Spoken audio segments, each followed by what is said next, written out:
Right away, the game presents its core mechanic, breeding. Monsters are bred and kept only for profit, with no freedom of choice. As you can tell, this is very illegal and could make the player spend up to 25 years in prison.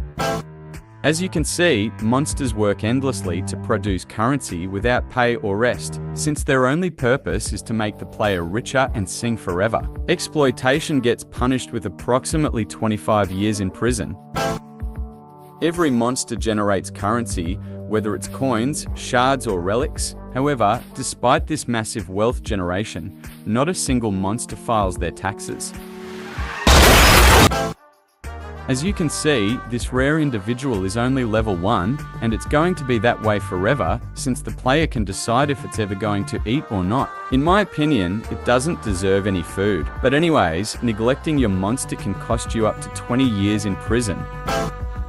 Inside my singing monsters, there's an entire black market on every single island, where you can buy monsters using different currencies. Some of these monsters can get very pricey too, but this is still illegal. Since there's a lack of consent, it is considered a crime that gets punished with 30 years behind bars.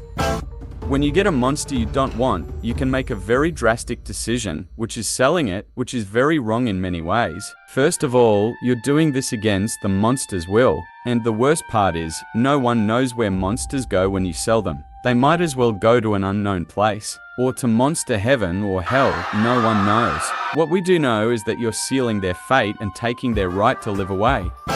In this game, you have to destroy the island's environment to build bakeries and weird statues. There is no other way around this either. It's a requirement to progress. You have to cut down trees and remove natural features for personal benefit.